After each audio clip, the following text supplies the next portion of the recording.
All right, let's see if we're here. Drop this link if there's anyone left over there.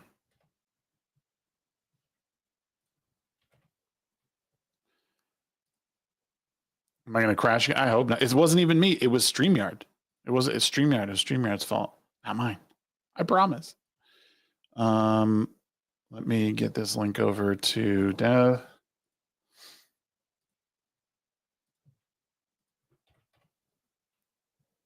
Okay. How embarrassing.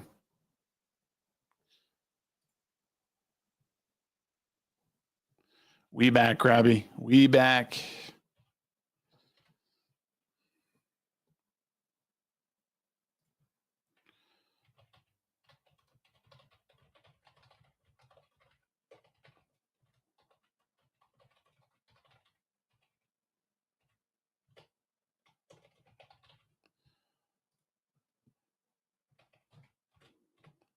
Oh, don't put the, oh my God, I almost put the StreamYard link on a tweet. Holy shit. That would have been bad. 8 million people trying to get in here. All right. We're back. Yes. I almost put the StreamYard link in a tweet. So glad I caught that. So will you just kind of stitch these two parts together and re-upload it as like a thing, or just? I don't usually do that, but I'll probably have to take them down and then put them together and export as one full episode. Sorry about that, folks. Let me see if I can pull up that last super chat that I was going to read. It said, well, the tariffs one I read, and then the stream crashed. The system's out to get us. And then Silver Camaro 78 for $5 again. Thank you very much. Camaro says, issue is in the 2000s. Our economy became dependent on speculation and low interest rates backed by the government. With inflation, rates need to be high. Yeah, that is. I'll tell you. I'll be 100% honest. The interest rates a lot of times, like, I am not as well versed in all that, so I'll plead ignorance with that and how it plays into everything. On the interest rates, interest is kind of complicated because, like, interest is in a roundabout way a price increase, because now you're paying more for the same thing, but it's over time because it's like a loan. Yeah. Mm-hmm. So like, it has a complicated relationship with inflation because it kind of acts like inflation long term, but it can also kind of help bring inflation down short term. It's strange. Yeah. Yeah. So I did want to ask about something. So the moving kind of away from politics ish. Okay, I did have one more thing I wanted to bring up, though, if you don't mind. Of course. No, go ahead. Shoot. Okay, so we were talking about the economy. This is a great way to kind of cap off the economy conversation. It's important to understand. I'll put this link in the private chat if you want to pull it up, because it is relevant. This is from an economist named Sophia Bagg, and she posted the Daily Consumer Sentiment. And the Daily Consumer Sentiment is just basically how consumers feel about the economy. Not necessarily how well the economy is going, but how people who are buying products feel about the things that they're buying, like the prices and the variety and how much there is, right? And you can see, like, looking at the image, that, like, it's going along. So like, it starts at 2018, so during Obama, right? And you have no, was 2018 Obama? No, 2018 was Trump. Yeah. So like the Republicans are at 140, the Democrats are like at 100. And then you can see COVID starts, right? The initial lockdowns start in like March or whatever. So you can see the giant drop. Yep. And then, so this is just how consumers feel about the economy. But then as soon as Biden gets elected, they switch, right? You can see the switch. Yeah. And you can see in 2024, as soon as Trump wins his election, they're switching again. But like, even though they've switched, they still mirror each other. So like, how the economy is actually doing is probably somewhere in the middle there between those two lines. Mm-hmm. And so you have, like, even just getting a new guy in office will make people feel like the economy is doing better than it is. Yeah, it's always that first, like, again, it's usually like the first 6 months to a year. Everyone's like, oh yeah, like, we're doing good, like, everything's going to be okay. And then, like, reality sets in and not everything is going as quickly as everybody like wants. Again, it comes down to people don't realize how like economies work. Like this isn't just like, you're not just talking about your bank account going up and down, right? You're talking about like global economies and national global economies and how they're working together to influence prices one way or the other. Like these things take time, and even the internal politics of the United States affects a lot of this stuff. And sometimes you don't see them right away. And it's why people are like, well, we're still under Trump's economy, or we're still under Obama's economy. Like you hear that every election cycle, every single one. I'm sure you have the same thing in Canada. Like, yeah. I mean, it's kind of true though. Like there's definitely some holdover policies that like, they continue on. So like there's some truth to it. It's just, but also like a lot of this stuff is going to be how people feel about it, and not necessarily how it's actually working. Right. Mm-hmm. So like, for example, for a long time, I kept seeing numbers like, well, the economy's doing better. It's like, well, okay. And I look at inflation. Okay. It looks like it's down. And okay, I see like, well, real wages are going up again. Okay. That sounds good. But then like people keep saying like, I don't feel good about the economy. People say that all the time. And it's like, well, what is it that the data is not capturing some hidden effect that people are experiencing? Or is it that the people are feeling something that isn't there? Because that's also possible, right? Because like, if let's say that you're somebody who like is used to prices being at a certain number, and now the prices are doubled, and maybe you are making more, but just the feeling of seeing higher prices like kind of puts you off on some things. Like a lot of this stuff is very subjective, and just like, how do people feel about things? Yeah. Yeah, it's weird. It's people definitely like they don't feel it until they feel it. And it sounds weird. And like you kind of just said it as well. But yeah, sometimes, I mean, especially in the US and in Canada, like we live in the first world, right? We have, most of us can buy what we need when we need it. Most of us are not struggling to buy, the basic, amenities that we need. And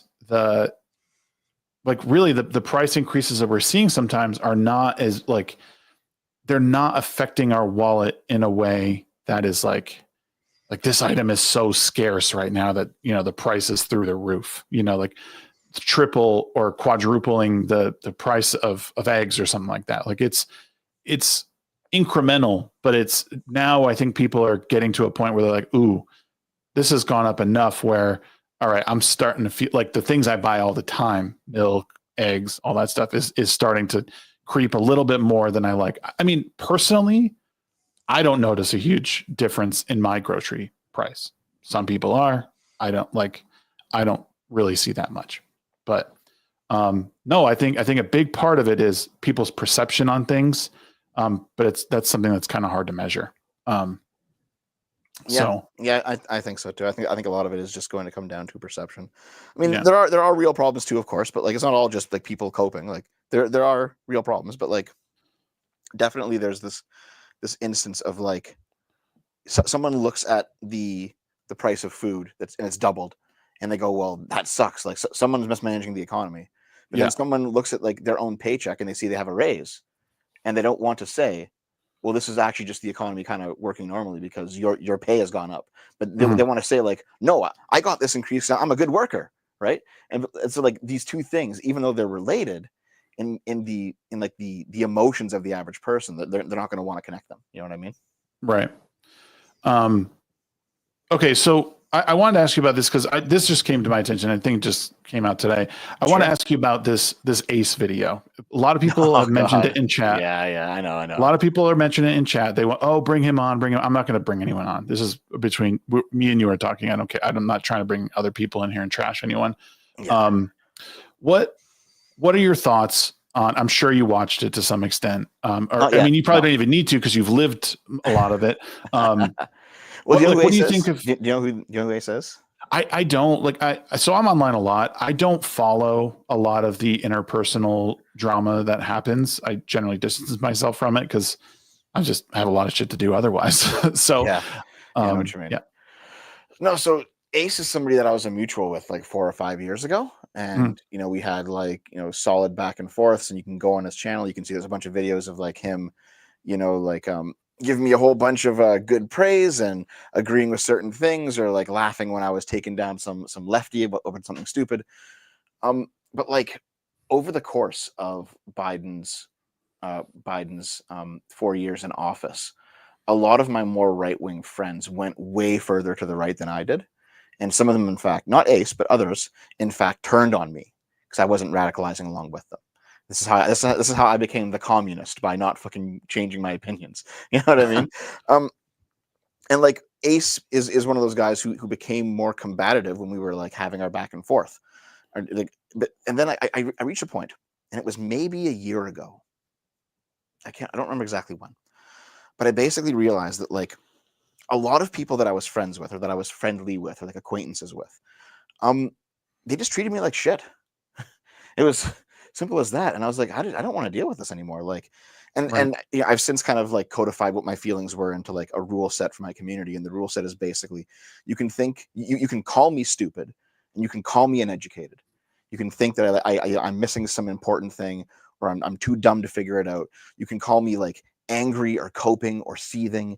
You can say that I'm like, you know, I'm emotionally, you know, compromised and I can't like understand this. You can call me irrational, but you can't call me evil. I've drawn a line there for my community where it's like, listen, if you think that I'm lying to you, if you think that I'm evil, if you're attacking my character in that way, I'm just not going to deal with you anymore. Because frankly, if you think that I'm evil, you shouldn't want to follow me anyway.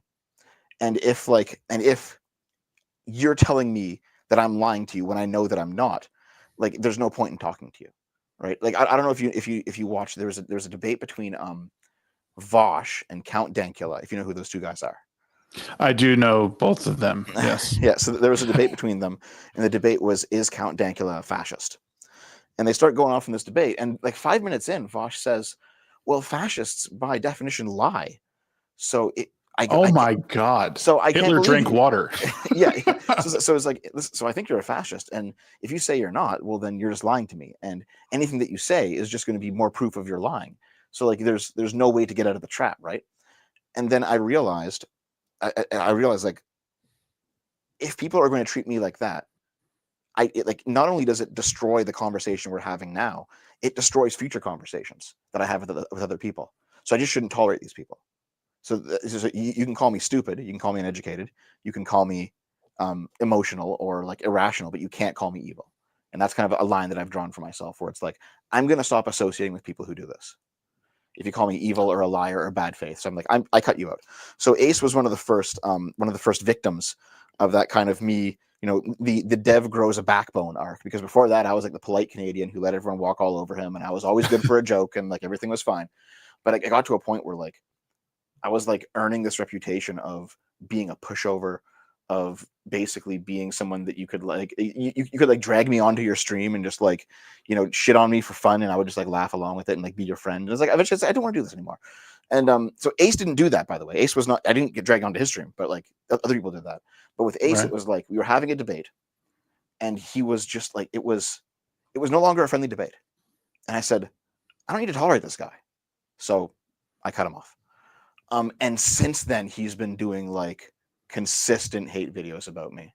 There's been like maybe a dozen of them so far, and it's always like, here's the most recent thing that evil dev has said on Twitter that I'm going to take umbrage with, and like half the time it's usually stuff that he's like completely taken out of context or whatever the fuck. And eventually, I just stopped. Like I stopped caring. It's kind of strange. Just like you get so much hate where eventually you're just like, oh, whatever. Like you just kind of move on from it, you know? Yeah, I think that is fine. I think you said it the best there. Like you kind of established boundaries for yourself. Mm-hmm. I do think that it's interesting, because the way I see a lot of conservative liberal commentary when it comes to politics or even culture war stuff is that you need to take sort of this like hard line, like this is where I am. I'm drawing the line in the sand. And I'm not moving from it. And like, but it's like so it's interesting that like, because now that you've set that standard, like it's not okay. Like they're not allowing you to set those boundaries. And instead being just calling you evil for it's just, you know, again, I don't know the whole context. I watched the video today. It's the only video I've ever watched of someone calling you evil. In the few interactions that we've had, you know, I wouldn't consider you evil. Even the stuff that they were putting in there, you know, it seemed more hyperbolic. They were using the word evil the way they were using it. Like, well, here's the thing. I think he was trying to piggyback off of the Vosh is unironically evil video, because Doomer Media made that like 2 years ago and it went fucking gangbusters, like millions of views. And just that title, Vosh is unironically evil, is what made it blow up. And ever since then, like that's become like a format. Is if you want to make a video blow up, you say X is evil or something, you know? That's what it feels like to me. Yeah, I mean, obviously go and get his side of the story. Don't just take my word for it, you know? Uh-oh. I see that Shags... I think you guys can probably still hear me, right? Chat, let me know if you can. I can hear you. You're back? You're back? Okay. Yep. We're good. You froze with your eyes closed like you've fallen asleep. It was pretty good. But yeah, so like I've kind of gone through several waves of this, because back in like 2018, maybe 2017, I had to purge a bunch of far left people from my community, because there were people who were like who had been holdovers from like my pre-politics days, and they all radicalized leftward after Trump got elected for the first time, and I didn't. Yeah. And they eventually turned on me because I didn't move to the left along with them. And then I experienced the same thing in like 2021. I lost a lot of right-wing friends who moved to the right, and I wouldn't move with them. So like I've gone through this kind of song and dance before. There's definitely videos of like how terrible I am, but from the other side, from like you know, years and years and years ago. So like this is nothing new for me. But yeah, basically like having now gone through it a whole bunch, I did establish those boundaries with both other people and with myself. And I think the issue is that like if you haven't established a boundary, then whatever like you tolerate becomes automatically the boundary. And then when you do finally establish it, it feels like you're taking away something from them, you know? Because like if you're like, let's say you're black, right? And you're good with people making race jokes. But then eventually, and like everyone's making race jokes and everything's okay, and you're like, oh, okay, fine. But then like eventually you're like, I don't like this anymore. And then you kind of like establish like a boundary with your friends. No more jokes about race, right? Now they're gonna feel like, well, we've been doing this now for years. Like, what are you doing, dude? Like, they're gonna feel like you're now pushing back on them or something that they've already had by establishing a boundary, even though you are right to do so. Like, it's one of those complicated social things where like I don't necessarily begrudge people who get angry about it, but I also have to do it at this point. Yeah, no, I get it. And the thing is, I've received some of my own like hate because I refuse to like just subscribe to right wing or left wing politics, like both online and in real life. Like, I just have never been someone. I think before you got on, I said like I'm politically homeless. Like I don't feel I fit into any camp when it comes to politics right now. Like I find myself agreeing with a lot of things that conservatives say, but I also like I'm very critical of them, and like a lot of the left-wing shit is just insane right now. And it's like I don't know, like I don't want to be a part of any of it. Like I want to be left alone. You know, like I want to live my life. I want to raise my kids. I want to, do what I want to do. And I want all those people, like I want trans people, I want gay people, I want whoever to live their life in happiness and like just leave the government out of it, but there's no, it always seems like there's no way to like approach a lot of these subjects and have like, well, I don't, I do humanize all these people. I don't think it's a sin to be gay or whatever, like that somehow all of a sudden becomes a fucking problem for people. For people, Yeah, I mean, like I've seen so many people who are like, I'm a libertarian, but then you ask them, okay, well, should adults be able to get like trans surgeries? And they're like, no, that's degenerate. And it's like, well, hold on, I thought you're all about individual liberty here, right? Like, yeah, it's like, well, people seem to be libertarian for their projects and not for other people's projects generally, right? Yeah, no, and like, yeah, it's like, and I'm not under some illusion that like we could completely abolish government and be fine. Like, I think very limited government is good. Like, I think right now the government's so big in a lot of ways that we it oversteps its bounds and it tries to control things as no business controlling. And I mean, sometimes, but sometimes big government's good too. Like, it's not. I don't have like an ideological devotion to the idea of just shrinking the government. Sometimes you need a big government. You know, sometimes you want like a big army to be able to do like certain things. Like some projects take like coordination with multiple different parts and like different levels. Like big government isn't always evil. You know. No, and that's the thing is I've benefited from like my wife and I, like we've benefited from Medicaid. Yeah. Medicaid. Like the, you know, when you're poor, basically you get government insurance and food stamps and all. Like we've benefited from those. So I do think those should be available. Like, are they perfect? No. They certainly are difficult to get and maintain here in the US. I don't think people appreciate how difficult it is to actually get on these programs. Like they're pretty rigorous with how they like who gets on them and what you get for it. But you know, but again, like people are like, oh, so you're a drain on the tax. I'm like, no, like that really helped me out, but it got me on my feet. And then I got off of it, and now like I make my own money. We don't need to be on it. Like that's totally awesome and cool. That's the basic return on investment argument, right? Where it's like, well, if the government spends $50,000 getting you on your feet, and then you end up paying back more than $50,000 in taxes after you are on your feet, you've paid it back. Like it's not a waste of money at that point, you know? Yeah. You know, I don't know. But yeah, I don't. Anyways, I wanted to really just sort of poke you a little bit on that video because it seemed, of all the things that we've been on a couple streams together, you've always seemed like a pretty straightforward guy. You know, you have your opinions on stuff. I see your stuff on Twitter. You know, sometimes you're lean to the right, sometimes you're totally anti-Trump. You know, to me, that seems like a sort of fair and balanced like way to approach things. Like, hey, I might be open-minded to something that, you know, conservatives say. I might be open-minded to something that liberals say, you know, and I don't know. But it seems like you are in a good headspace about it at this point because it's been going on for so long. Yeah, that you're like, whatever. Yeah, I mean, also like Ace is not even the most demented of my haters by far. It's not even close. So like, I'm okay with videos like that, to be honest. There are people who have said some truly insane shit about me over the years. Like, I think probably the craziest. I know everyone loves her. She has tons of fans everywhere. But probably the most crazy example is Kirsch, right? Because maybe over the summer she dropped like a 300-page document about how evil I was, and you can go read it. Anyone can go read the document. I encourage you to.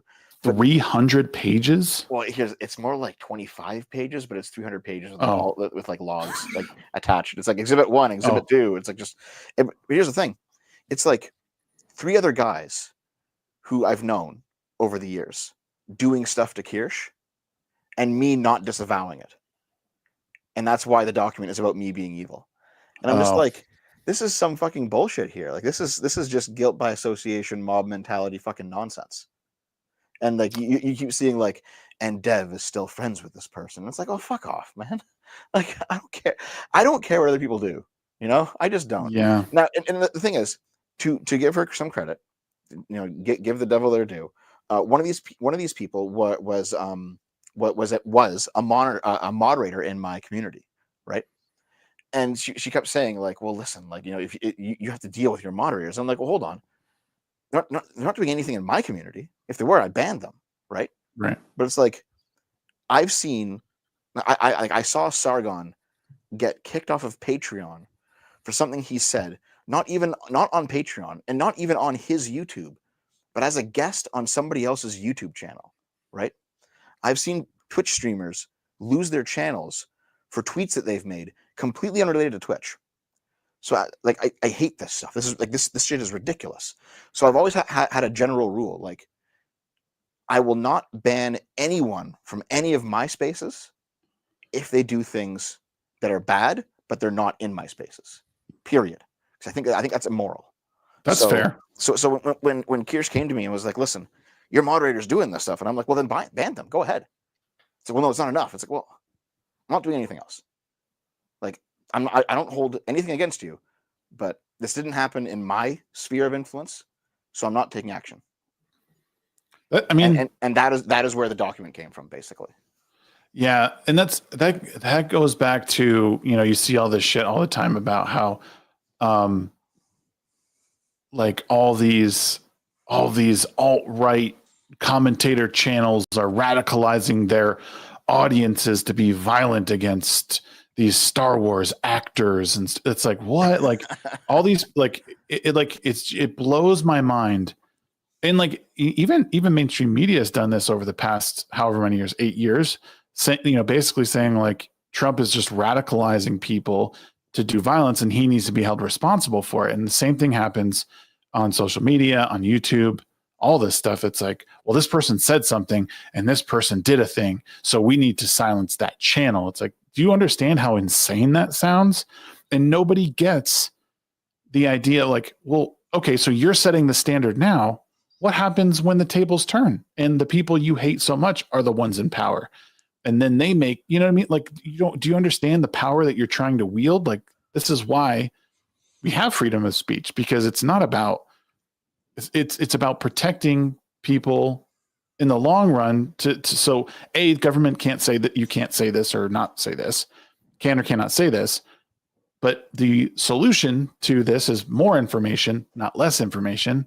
And who's to say that this person is the one that how are you the arbiter of truth? Mm-hmm. It's so scary when people start talking like that.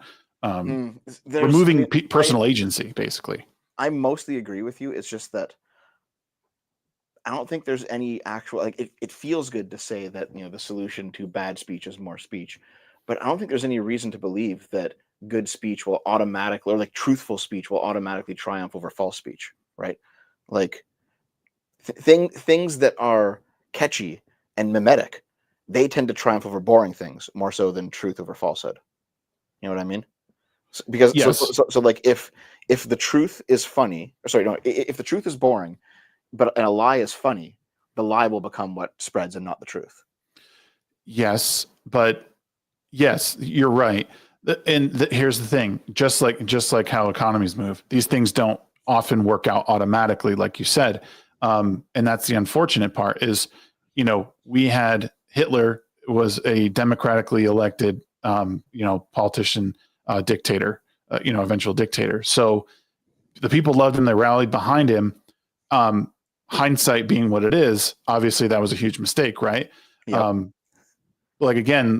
Obviously the people who are speaking falsehoods and committing atrocities, regardless of who's saying, oh, I agree and this is great, like we obviously know now that sort of rhetoric and those actions are abhorrent and awful, and we let them go too far. But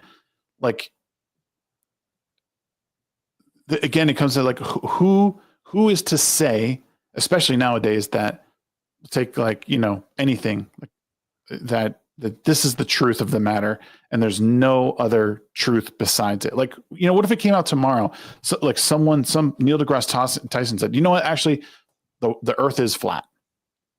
We would all know it's bullshit, but we're like, well, it's Neil deGrasse Tyson. He's a astrophysicist, so we got to believe him. Yeah, I know. Yeah, this is like the post-truth argument, right? Because you don't actually know anything other than what you're currently experiencing. Everything else could be faked. It's the post-truth argument. I know what you mean. I basically did a video on this exact topic. Actually, mm-hmm. It's a video on Thomas Bayes, if you know who he is. I don't actually. So he was a English preacher, in fact, and this is back in the day when the most educated people were they were religious men, right? Because religion and education went together for a very long time until the Industrial Revolution. So you had Thomas Bayes, and he basically developed a statistical method to try and get at the truth more accurately than any other way. And actually, he thought it was so obvious that he didn't publish it. And his friend had to dig it out of his office after he died and said, "This is it basically created statistics as a field of math." But he said that it was too obvious, so he didn't bother publishing it, which is just apparently mathematics has this problem where secluded geniuses discover groundbreaking things and then never publish them because they think it's too obvious. Apparently it happens all the time. But basically, Bayes kind of discovered like something called Bayesian inference or the Bayesian method, Uh-huh. where basically you can appropriately weigh evidence based on its source and how it relates to previous evidence that you've already had, and then kind of like figure out what the truth is. It's an in-depth and boring topic, but there is ways to like kind of get truth pilled, but so I don't think we truly are just in the postmodernist post-truth hellscape where everything is only narratives and that's it. I think there is like an underlying truth that we can get at, but it takes some discipline. It takes like not being beholden to any sort of ideology, and it honestly takes losing some friends, because that's just how it is. Yeah, and here's the thing too, and you could say if you agree or not, that something that gets in the way of this, and we've experienced an insane technological revolution, even in my lifetime. I'm not sure how old you are. I'm 39, so I'm big younger than you. You're older than me. Okay, no, I'm a bit younger than you. Yeah. Okay, so in my lifetime, I've experienced a massive shift in technology, and it's daunting that we went from, like, I remember as God, I think I was still a senior in high school, even a sophomore, or no, I'm sorry, a junior or senior in high school, talking with my girlfriend on the phone that was attached to a wall. Like, like it was downstairs in my kitchen, but there was no, you know what I mean? Like the computers were like pocket calculators compared to what they are today. And now flash forward 25 years, and like, it's insane what we have right now. The speed at which we communicate with one another is, dare I say, unprecedented. I hate using that word, but like, it's so overused. But like, that's one of the problems, is that it's really easy to say we need to regulate hate speech. We need to regulate misinformation. But like, as you said, like, what people need to do is not subscribe to just like this one, ideology. They need to be able to slowly approach things, because for as long as we've been alive, we haven't communicated at this rate. Our communication was intentional at one point. It was like, I always go back to like when people used to write each other letters. For most of history, we wrote each other letters, and when you did so, you had to make sure that was perfect. Like, everything you put in, once you sealed that bitch up and put it in the mail, it better be spell checked. It better have the right message in there. Mm-hmm. Now you type out whatever drivel you want, you send it to the person you kind of like. And if you make a mistake, I can just correct it right then. Nothing needs to be like thought out. And that's sad when it comes to like our human interaction. Yeah. Twitter only amplifies that. Social media only amplifies that even more. So we need to catch up with with our technology, first of all, and remember that we're not necessarily a part of a global society. We're it's a piece of a global society, but we all still live in small communities, and people are starting to get outside of that. And I don't know, it's a multifaceted thing, but I think people are capable of doing it. It's just very difficult because of where we are technologically. So I think like there is no surefire solution to it, but the best thing you can do is like, through repeated exposure, understand who are bad actors, even if they are bad actors that might be aligned with you politically, and you have to basically like, be like, call out your own side, kind of thing, right? So here's a great example. Like, everyone right now on we can call them like the populist right or the dissident right, the non-neocon right. They love zero hedge, right? Right. And I'll post this. I'll post this in the chat here if you want to pull it up, because everyone's talking about this right now. And it's sorry to beat a dead horse, but can we go back to what happened here? And I'm sure you've seen this image floating around fucking everywhere. This one graph where it says that, look, the Democrats had the same votes in 2012, 2016, and 2024. Right. So like the implication here is that 2020 was a cheat, right? And this is the graph. I'm sure you've seen it. Like, it's been reposted hundreds of thousands of times on Twitter. Yeah. It's underneath every single fucking post about 2020 and 2024. Like, the issue, though, is that this graph is false. It's wrong. It's a wrong graph. The data on it is inaccurate. However, it's been reposted so many times that no one cares anymore. Well, it's not inaccurate. It starts at 50 million is the problem. It doesn't show the whole picture. That is one part of it. The second part of it is that this was taken maybe 6 hours after the election results started coming in, and it's like the actual. I'll give you the actual numbers real quick because I do have them. Here, let me just. Yeah, she ended with like 70 million, and he ended with like 74 and change. Right? They're still counting them. So we don't know yet because some places take a few days. But like this is the most current graph here, and it's like that's from 0 to so the scale is proper, and also we now have information that graph didn't have, But he put that graph out because he is a partisan, because Zero Hedge is the kind of guy that will actually be like, hey, this looks good for my side, so I'm going to put it out. But like you look at the actual numbers, and it's like, oh, things actually look pretty normal. When you look at all these elections, like there's no funny business here at all. Like, and people are saying like, where'd the 20 million votes go? It's like, well, Zero Hedge's graph showed 14, but I guess you're rounding up. But even then, it's not even 14 that are missing. It's more like what, 8? Like it's one of those things where like there's so many tiny things wrong with it that they all add up to a completely skewed picture of reality. But it's already gone viral now so much that like, what are you going to do? Well, that's the problem too, is that it's not about being right. It's about being first. Yes. Where's that? That's either from a movie or from a comedian. I forget, but yeah, it's not about being right. It's about being first. And it's a big part of the problem. And actually Ben Shapiro talked about this on Chris Williamson's podcast, what is it called? Fuck. What the hell is this podcast called now? Modern Ben Shapiro's? No. Chris Williamson. I can't think of his. I don't know who he is. I think he's an Englishman, and he lives here in the States now.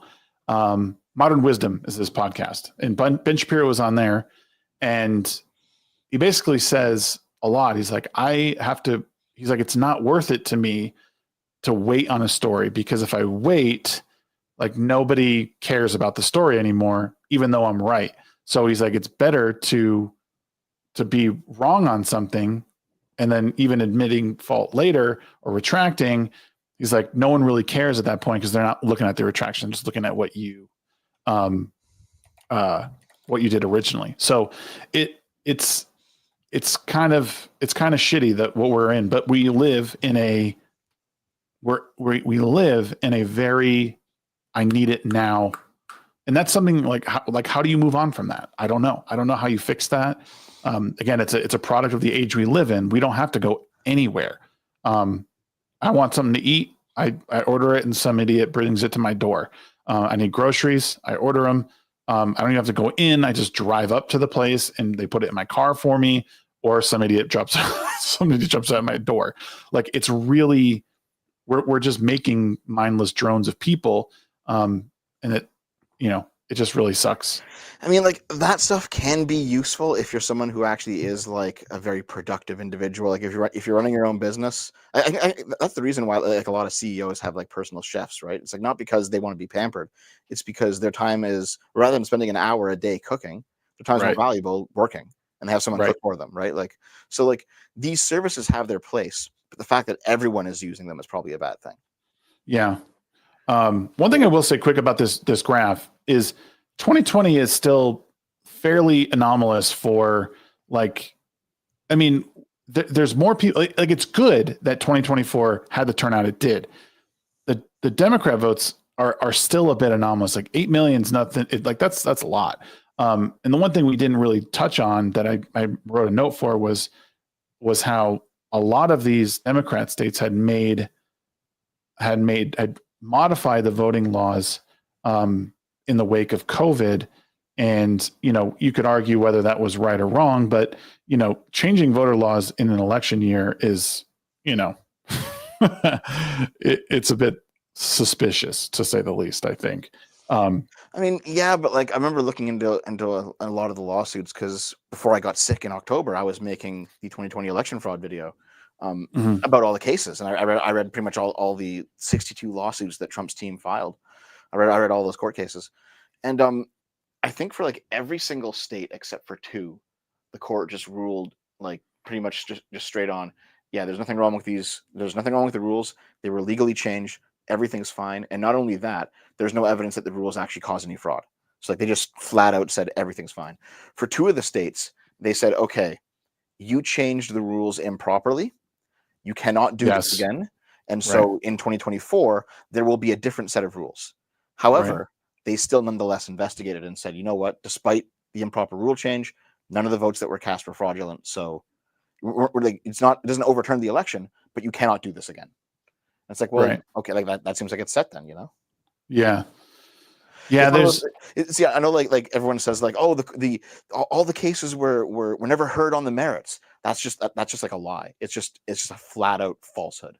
Like I have when that video of mine drops, I'm currently editing it, and it's going to be another long, boring 4-hour video. I'm going to go through every single case, and I'm going to put on screen why each of these cases was dropped, and I'm going to tally them up.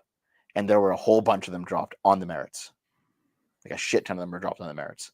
So it's going to be one of those like, only if you care about the data should you watch this video. right. No, I think one thing that people need to get through their heads is that information doesn't come quick, like not reliable information anyway. Like if you want to learn something, you need to spend a while learning it, generally speaking, or practicing it, like anything. You want to be well versed in something, you got to do it over and over again. Again, watching these videos, like sometimes I got to watch them multiple times. Like, hey, I missed that part, or wait, what was said? Because you spend however many hours in front of it, first researching it and then putting it together. Like, I couldn't possibly expect to get everything out of it in a 1-3 hour sitting. So, yeah. And like in a more general sense, like I think a lot of the problems that I've had are because I'm very anti-woke when it comes to like video games and movies and TV shows. Didn't like Star Wars Acolyte, fucking terrible show. Didn't like a lot of the terrible game. Like don't like Dragon Age Veilguard, like all these, or like Dustborn, all these terrible fucking games, right? But some people think that means that I should be pro-Trump, and these are 2 completely separate issues. Like they're not related.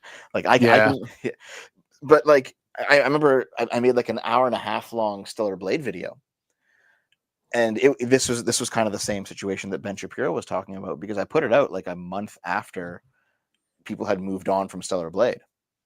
But I'm kind of he's right that you probably make more money just getting it out first. right. But I think I have been, I got into some drama, so like my channel's kind of suffered. But like up until that point, and probably in the future as well, because I'm not going to suffer forever, I'm creating a niche where it's like, no, actually, this is a space where we are going to pursue truth at the expense of being fast. And so if you want to know what's actually going on, this would be the place. And I know there are other YouTubers who are kind of doing the same thing that I know of, and I've talked to them a whole bunch. And like, maybe we can at the very least create like a community where speed is not what we're going for. You know what I mean? Yeah. And I think especially when it comes to like entertainment, be it film or gaming or anything like the arts, like I think people need to, I think it's pertinent to really take time to like let stuff absorb. Honestly, I'm still thinking about Joker 2, like from our conversation, and the more and more I think of it, the more and more I think that it really was like Todd Phillips's like FU to Hollywood. Yeah. And I can appreciate that. you know what I mean? Like I really do in some regards believe it. And I know it's easy to jump on it right away and be like, oh, this is awful. I was like, yeah, well, certainly on its surface, but like but that's the beauty of art. It's the beauty of film and all these things. Like you can look at something from different angles with more time. And sometimes it just gets better and better with age. And there's too much of this like shooting from the hip, This thing is woke.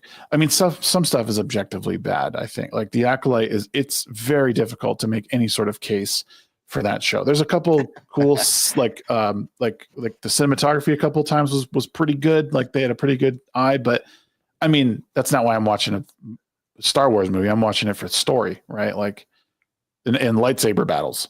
Yeah. But yeah, like I mean, that show falls short on so many levels. But like me myself, I'm going the same route where I'm going to be revisiting a lot of stuff, a lot of older content, both from Hollywood, films and TV, and really breaking them down for people, because like there's a whole generation of movies that I think a lot of people who are like, Gen Zers that probably have never seen, that like, you want to see really good filmmaking, you want to see really good TV, the golden age of HBO in the early 2000s. Like you don't know shit. Like, so good. Even network television, dude, like back in the early 2000s.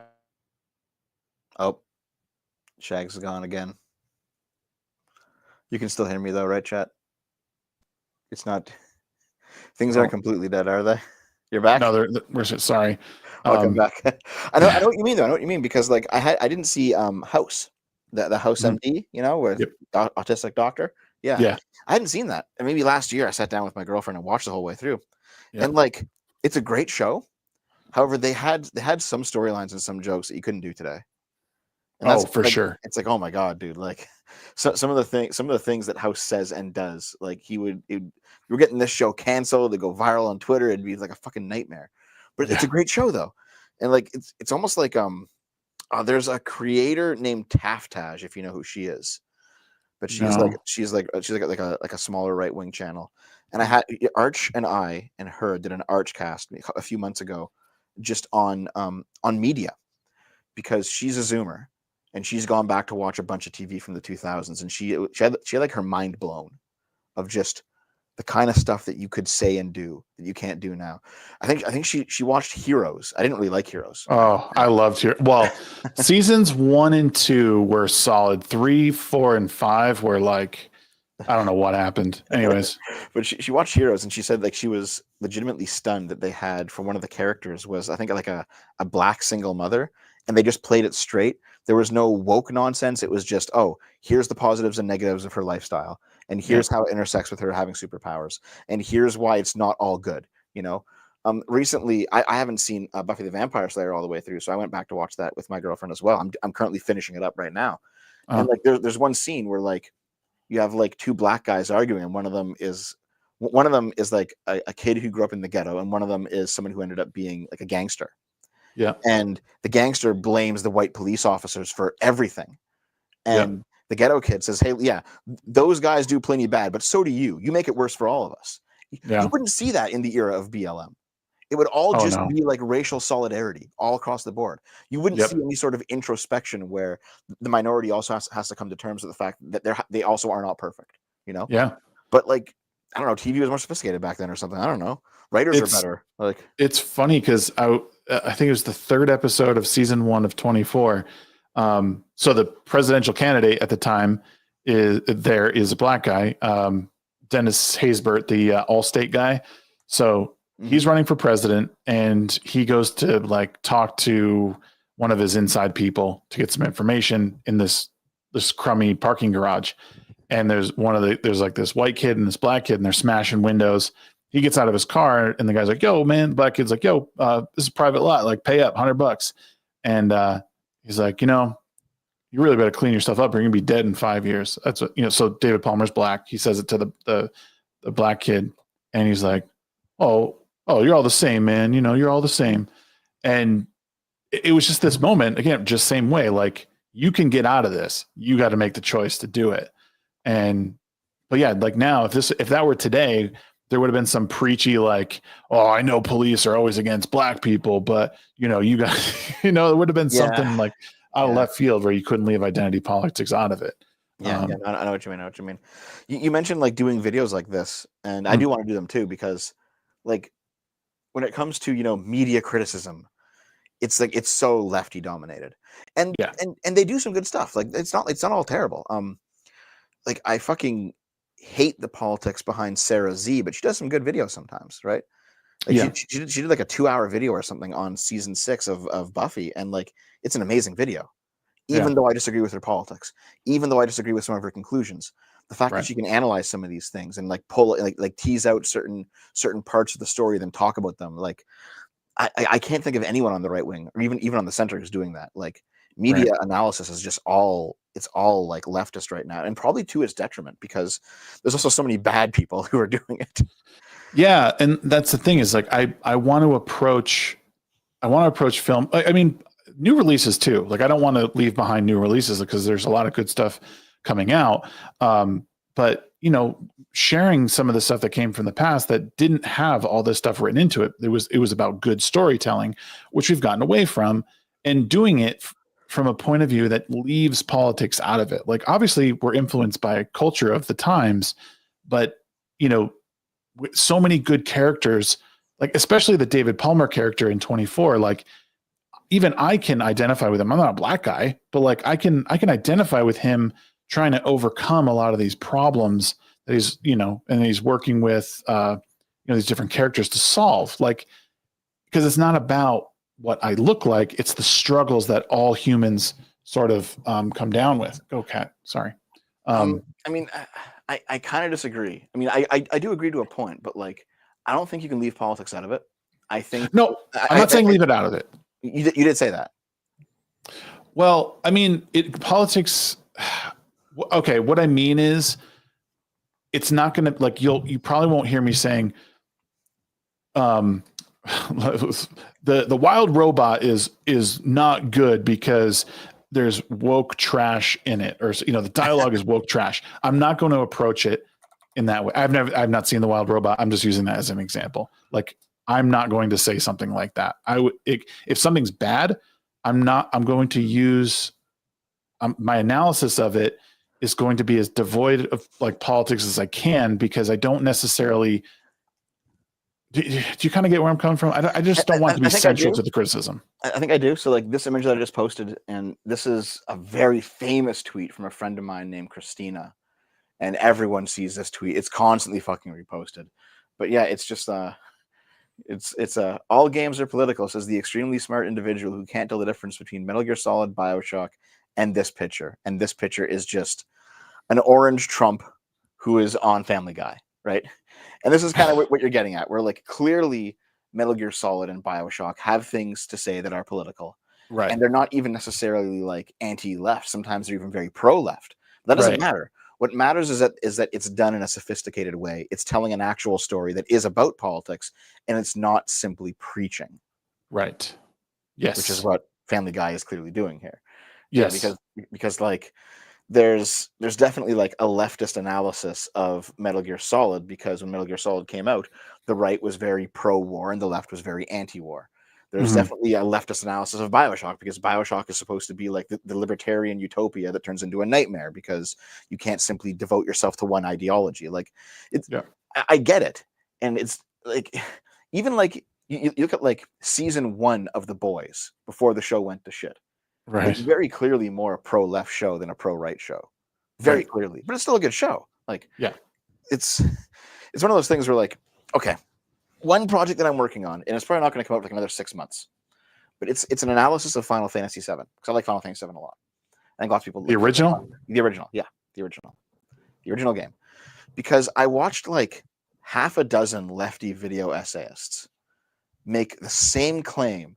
This is fundamentally a left-wing game because it's about eco-terrorists who are fighting, you know, the Shinra Corporation, and how it like they all made the exact same points. And then one guy kept saying, you know, this game isn't political, as like a joke towards people who say, get politics out of our video games. And it's like, I get it. Clearly there's a political element to Final Fantasy VII. You can't say that there's not. Right. But like, none of these lefties realized that like when you look at the actual structure of the entire game, not just the intro Midgar segment where you're blowing up the stand-in for nuclear reactors, basically, what you realize is that all of the people who are fighting the corporations, they're not progressive people. They're like, they're very like conservative people almost. Yeah. Like Cosmo Canyon is basically just like it's the complete opposite of Midgard, because it is a native culture that completely lacks in technology. Mhm. And they're or like Wutai. Wutai is like a nationalist revolt Right. against Shinra. And it's like, hold on. If you actually examine all these factions in Final Fantasy VII, the ones who are doing the most fighting against the corporations are right wingers. Yeah. It's like they're traditionalists and they're nationalists. So I don't know how you can sit here and make this claim, but the reason they can make this claim is because there's nobody on the right who makes these videos. Right. No, it's true. Well, and yeah, a lot of times right wingers are they. I don't know if it's they're not good at the arts, but they don't accept the arts in the way that the left does, and you know it which is bizarre to me. I think there's like yeah, it's bizarre because like don't you want to conserve like these like beautiful paintings and like the way that you could conserve our forests and all that stuff in nature, but I don't know, man. I think a lot of it is like this is something that's much older than this conversation, but the right wing for a long time has valued education insofar as it can get you a good job, right? Right. And there's reasons for that. Like, there's reasons to focus solely on the meat and potatoes. What is productive in the moment? It probably comes out of like there's a certain type of Protestant subculture in the States that's like very focused on staying busy. Mm-hmm. I'm sure I don't remember the name of it. I'm sure you know what it is because you're American and I'm not, so you probably know what I'm talking about. But basically, like a lot of the linking of capitalism and being like very, very productive and religiosity comes from this specific American religious subculture. And then meanwhile, you have like the opposite of that. You have like anarchists who think that like the r/anti-work people who say that it's like a moral virtue to be lazy. Like it's like, okay, that also doesn't help anybody, right? But basically, I think a lot of like you see like conservatives say, hey, listen, don't send your kid to universities. Go, send them to go get like to learn a trade, be a plumber or be a construction worker or something, because you make more money that way and they're more essential jobs. And it's like, I get it.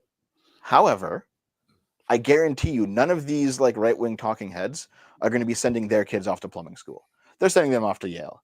Like, of course they fucking are, like it almost seems that like none of them practice what they preach in a sense, because they understand that there is actually value in education. Maybe not getting, the degree in feminist dance therapy, but like, okay. I saw Candace Owens debate Destiny somewhere. I forget where, but was it like in his house or something? It might have been. I don't recall. Yeah. I don't recall. But she said at one point, she said, I got a 3-year journalist degree and I went into debt and I never used it. And I'm like, hold on a minute.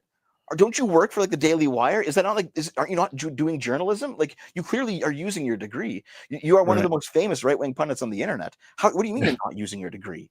Like clearly you got something out of this degree that you got. So it's one of those things where like, I think conservatives have backed away from post-secondary education, maybe too much and maybe to their own detriment. And the reason why they're not in Hollywood is going to be partially that. Like they abandoned the arts and now it's all overrun by leftists. And it's like, well, hold on, there should be conservative art. There should be good conservative art.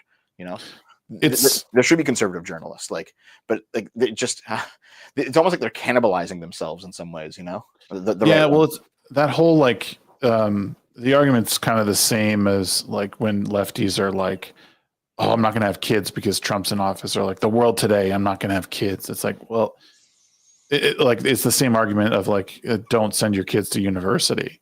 And it's like, well, no, you need to be like, if you want to enact some change within an institution, like then you need the conservative ideals within that institution, like pushing back. You can't just let someone take it over. It's like, oh, I'm not going to have kids.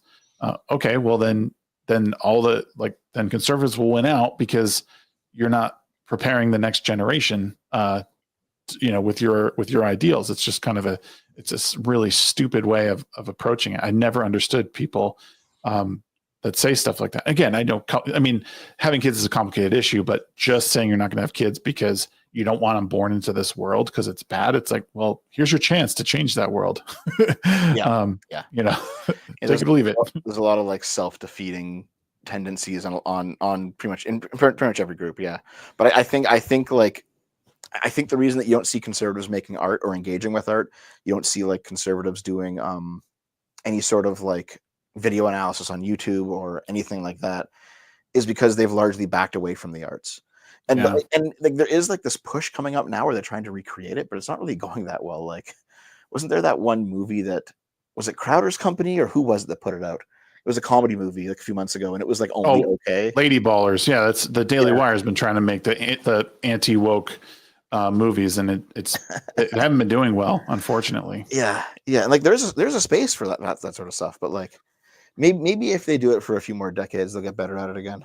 Well, I said so. Zachary Levi posted because he came out as as someone who's supporting Trump, which again is fine. Like I think people should be okay to say who they're supporting and shouldn't get roasted over it necessarily. But he had tweeted like, "Oh, I'm going to, I'm working with a company that's going to start doing some anti-woke stuff." And I replied to him. I said, "You should really be careful in labeling your company or the company you're working for as anti-woke." I said, just write a good story. We don't care that it's anti-woke. We care that it makes sense. It's a world that we can relate to. It has a compelling story, good visuals, whatever. Like, just look at all these these movies from the past that are great. You don't know the politics of the people who made them. Like, it's the most beautiful thing about it. So, and here's the thing, like, more importantly than the politics is just it being a good game or a good show, right? Yeah, totally. Like, one of my favorite anime of all time is a very left-leaning, hyper-feminist show called Revolutionary Girl Utena. There is that show wears its politics on its sleeve. It is pro-feminist all the way through. Mm-hmm. It's a really good show. The quality is there. It was made like 95 or something. So like it hasn't aged well because it's 95, but like for back then it was like top tier anime. And like for something more modern, probably one of the best RPGs I've ever played, and definitely the game with the best writing I've ever seen is Disco Elysium. Disco Elysium was made by a bunch of communists. Yeah, that game was It's a great game, but it was made by a bunch of communists in Eastern Europe, like it's something isn't good or bad just because it's woke or anti-woke, Right. Like there's clearly, even though they might be politically aligned, there's clearly a giant gulf in quality between Disco Elysium and Dragon Age Veilguard. Yes, I can agree with that. And I haven't played Veilguard yet. I'll be honest. I've watched a lot of it. My friend, one of my mods, has played the whole thing all the way through. He said there's definitely a lot of cringe dialogue. He did say that he enjoyed his playthrough for the most part. Like, he's like, it's not the best game ever made, but he said, I do think that some people's criticism is a bit overblown. But by far, the worst part about it is probably the dialogue in it. And for me, like, if you're going for a fantasy vibe and there's like modern language in it, like I'm non-binary. Yeah. That fucking. Or even like I even saw there's like a dialogue option for oof. Like, oh, dude. What? It's so weird. It's pretty rough. But it is what it is. I think we're starting to see some form of change. I don't know where we go from here in Hollywood and in movies. I think companies are starting to lose too much money to keep leaning into DEI stuff. That's for sure. Yeah. So, I know like some people are saying that like it's like I know Keir thinks it's coming back as a bridge. I don't think it's coming back. People think I think it's gone. I think DEI is going to be dead within a year. Like it's on life support. No one likes that shit. No one cares anymore. The money just isn't there. I do know that like for movies, there was definitely a backlog just in what they were creating because of COVID, right? So there was the COVID backlog, and that's all worked its way through now. So like people were making woke movies in 2020 that wouldn't come out till 2023, and by then no one fucking wanted to see these things. So like the movies being made right now might come out in a year or two, maybe 3 years, and they'll probably be something different at that point, I think. I have said that to people too. People are like, "Whoa, what about all this? These games are still coming out." I'm like, "Yeah, but these are games, and games especially are in the pipeline for a long time. Movies take a while. They're not quite as long as game development, but with games, they're in the pipeline for sometimes nearly a decade. And then movies are a little bit quicker, but like 2 years is what you're looking at usually for. They generally shoot it pretty quick, but I mean, editing and marketing and all that stuff takes place over a long time. And a lot of these are and COVID was a weird time. They paused a lot of projects. And they just made people just weird anyway in an already weird industry. So now, but like I think you're right that we're going to start seeing this trash. Like I think we're seeing it trickle out now, and we're going to start seeing these companies being like, "Well, that was a total financial loss. We need to start writing good movies again and not care about what these people look like." I think for games, we're like at the end. I think now because there was a shit ton of woke garbage in 2023 and 2024, but like Veilguard was the last game that I can think of. No, there's one more. The Assassin's Creed game, Shadows. That's coming out in February or something. But like after that, what else is there? Because like it's all come out and it's all been bad. Like Dustborn came out and had like its month in the news cycle, and before Veilguard, it was Star Wars Outlaws that came out. That was around for like a month, and now no one cares. And like earlier than that, I know like Stellar Blade was the inverse. Everyone loves Stellar Blade, but like I'm just thinking back to like a great way to kind of map the past year is just like look at what a side scrollers covered, right? Because they cover all of the culture war gaming cycles, and it's like, well, what is left to come out aside from Assassin's Creed? And it's like nothing. So hopefully now they're going to start making good games again. So my hope, and I know I'm going to be wrong, I want the Assassin's Creed game to be amazing. I know that's not what's happening, but like in some small respect, I want it to be good. So like in some small respect, we can just like stuff it to people. Like I'm so like I'm worn out with the with how bad games are, but also like the extreme negativity surrounding it. Like I'm hoping the gameplay is so good that it like good luck. You know what I mean? Like it's like we get back to like what Assassin's Creed used to be. I don't think it's what's going to happen, but I want that to happen because I want something to be great. That's I don't want these companies to fail. I want them to succeed because I think there's a lot of innocent people within these companies that are just like, I'm here to make a game and that's what I want to do. And I'm not a part of this broader, agenda. When I interviewed somebody who worked on the Saints Row reboot, who basically said that like this is like, he knew what he was making. Everyone knew what they were making, and they couldn't really not do that. It was higher up. Yeah. But I mean, like there are still good games coming out, right? Like, Baldur's Gate 3 was a good game, and Zelda Tears of the Kingdom was a good game, and the new Zelda game, Echoes of Wisdom is pretty good. Like there's good games still coming out. Black Myth Wukong was good. Like there's a bunch of good games coming out, just that no one's talking about them. Yeah. Stellar Blade was good. Yep. So, honestly, like I think if Stellar Blade came out 10 years ago, I'd only call it like mid. But we're so desperate for good games now. It's just like, we'll just take it. We'll just take it, dude. Oh yeah, that's one thing I wanted to mention though, is like when I did my Stellar Blade video, I think that might have been where I started to begin to really get underneath right winger's skin a little bit, because when I dug into that one, I realized that it wasn't Sony censoring sexuality. Everyone thought it was because Sony has done that before. So it's a reasonable assumption, but it was actually copyright law. It was the fact that the people who made all the various outfits in Stellar Blade, they just they're in Korea. They just kind of took them. They bought real outfits and scanned them in, and then didn't credit.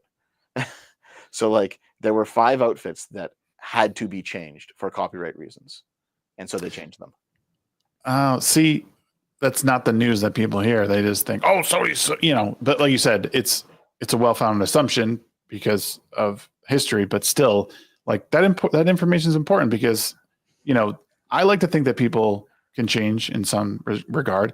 Now, Sony in general does not have a good track record, especially surrounding Helldivers and all that bullshit. But, I don't know. It just goes to show people are just, they want to jump on the quick thing and not the thing that's true. And that is what's getting old for me. I'd rather take time. Yeah, and honestly, I think Stellar Blade is what like finally kind of was kind of the straw that broke my back. Basically, was Stellar Blade, because I was talking to people like I made videos on the Trigger Conroy scandal, and these people loved it. I made a video about like the Skullgirl scandal from like late last year. If you heard about Mhm. that, Yep. people love that video. I've made like political videos talking about things. People love them. Then I come out and I say, listen, I'm looking into the Stellar Blade thing. And it doesn't seem to be censorship. It seems to be the fact that they stole 5 outfits. And that's why, by the way, there are more sexier outfits that didn't get censored. Right. And it's like, no, Dev, you're completely wrong. I can't believe you're backstabbing us like this. I'm just like what the hell happened, guys? Like I thought you guys were like the guys were chill. Turns out some of them weren't chill. They just wanted to hear they wanted to hear their own narrative repeated back to them, Right. People just want to be affirmed. It feels good to have other people, affirm your beliefs. I mean, I fell into the trap too, but at some point you're like, okay, this is starting to betray my own principles.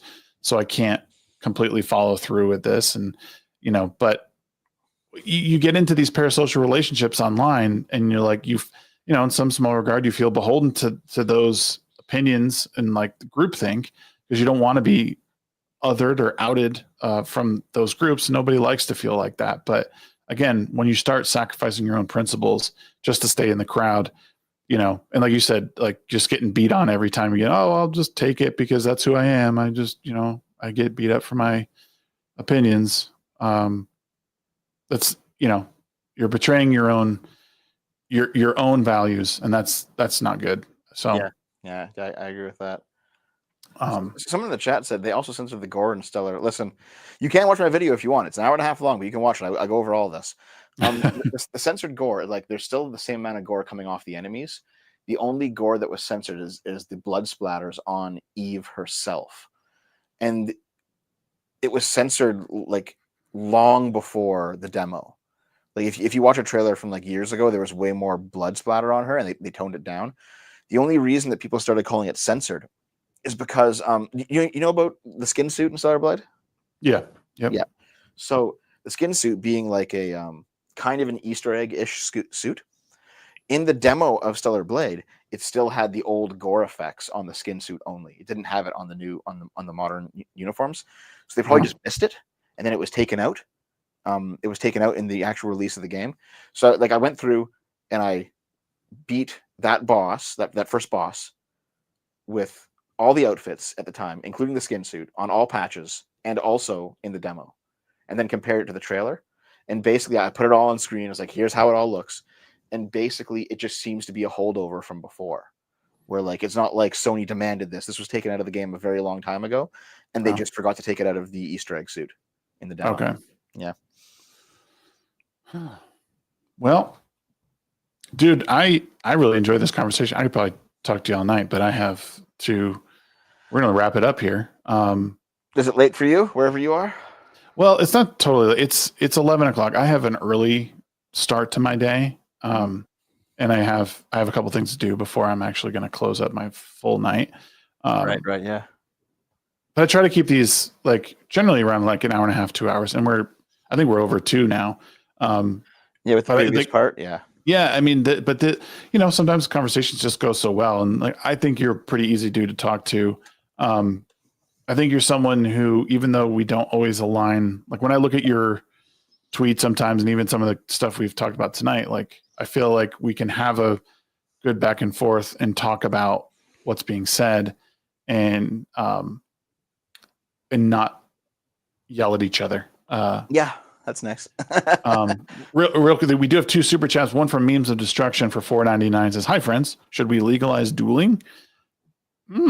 Interesting. Do you want to bring it back? I don't, but it sounds like some people do. I think some right wingers would love dueling nowadays. And PC for $5 says, "Dev, what happened to TikTok Tuesday? Did you finally decide to work on the trucker video to rub it in chat's face?" So yeah, basically during the election cycle, when I was trying to get all those big videos ready, I stopped doing I stopped doing TikTok Tuesdays. I stopped doing my weekly Sunday show. I stopped doing like a bunch of small videos. I was like, I'm making these giant videos, and then I got sick, so it all went to shit. So that happens. But no, TikTok Tuesday will be back. In fact, it'll probably be like a super long one. Usually they're only like 15 minutes. I'll probably do like an hour-long one tomorrow because this time it's going to be all the people who are freaking out about Kamala Harris losing. There's a ton of good TikToks for that. Just people like losing their fucking minds.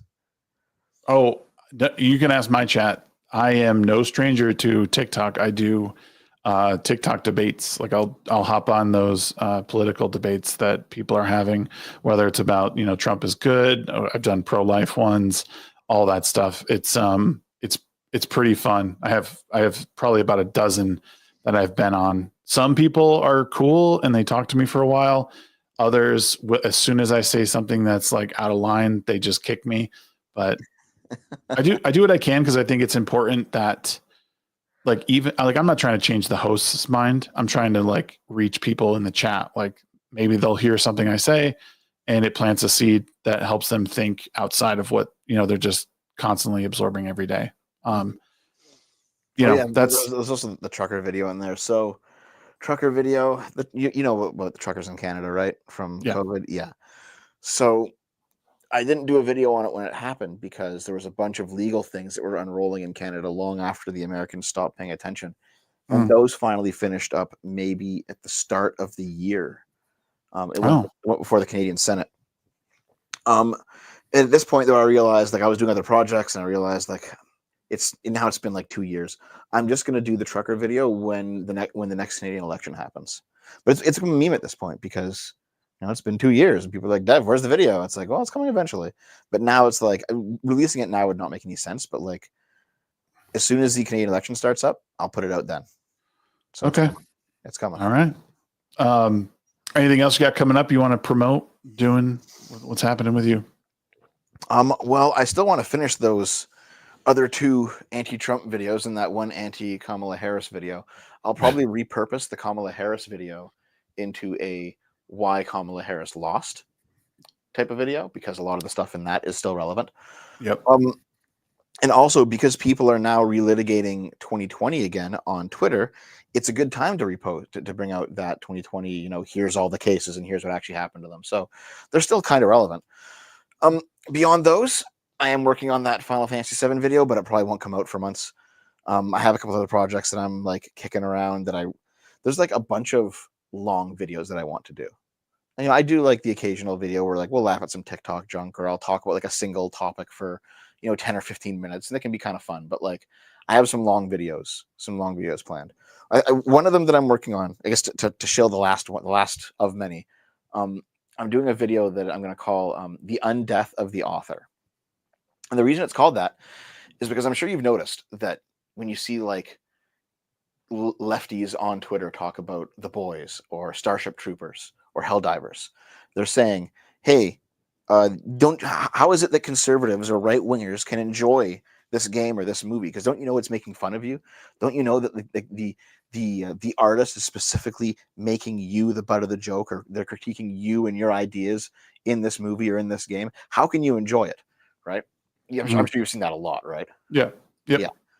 So the problem with that point of view is that it explicitly requires it explicitly requires you to know what the author wanted to do. You have to have knowledge of the author's intent of what the work means, right? That is a core component of satire, is you must know what the author is satirizing. And the reason for that is it Poe's law? I forget. Poe's law, I think it's Poe's law. Someone in the chat will correct me. Is basically the idea that the satire of a thing is going to look identical to the true believer of that thing. Do you know what I mean?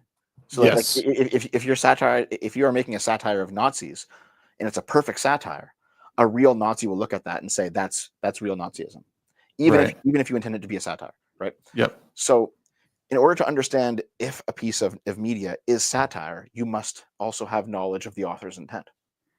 And so when they talk about Starship Troopers, they talk about Verhoeven and how he said that he was making a video about fascism or a movie about fascism, and he said it in interviews and stuff. So it's like, okay, we have the author's intent. However, when the author comes out and says, actually, this is not what it's about, and that happened with Tim Kaine and Fallout. I don't know if you saw that recently. Yeah. Where Tim Kaine came out and said, no. Fallout isn't about capitalism. You guys got it all wrong. This is not about capitalism. In fact, China, the communists, they're the enemy in Fallout. Right. And then you suddenly had all these lefties say, well, actually, the author doesn't really matter. Death of the author is a big thing in literary criticism. And it's like, so hold on. So you don't actually care about either of these schools of thought when it comes to media criticism. Mm-hmm. You simply are going to take the one that makes your political project look better. Exactly. So I am doing a video called "Undeath of the Author" because I think it's a very punny name, and I'm going to go over how this entire online media criticism, huffing your own farts shit, how it's all just morally bad. Oh, for sure, dude. I look forward to it. It's going to be you get. Sounds like you have some really good stuff coming out, and I look forward to starting up that video tomorrow on my workday drive. The 4-hour one, I have fun with that. It's so fucking long. Oh, I enjoy you watching it. Though. Thank you.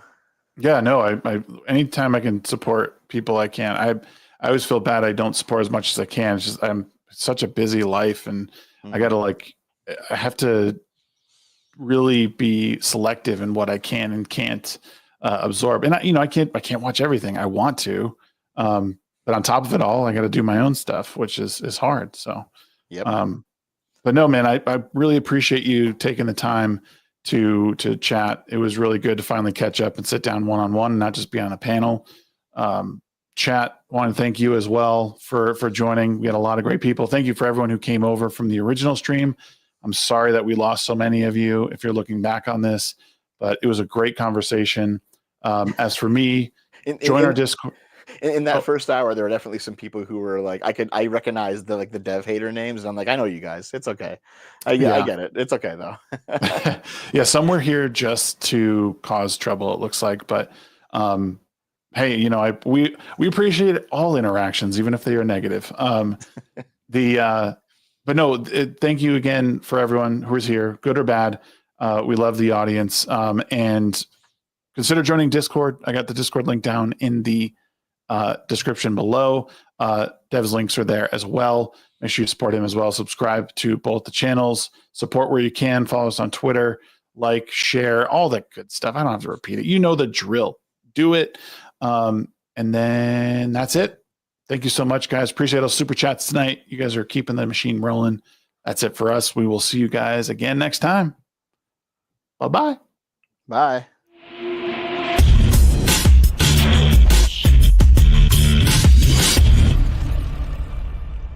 I like to put stuff online.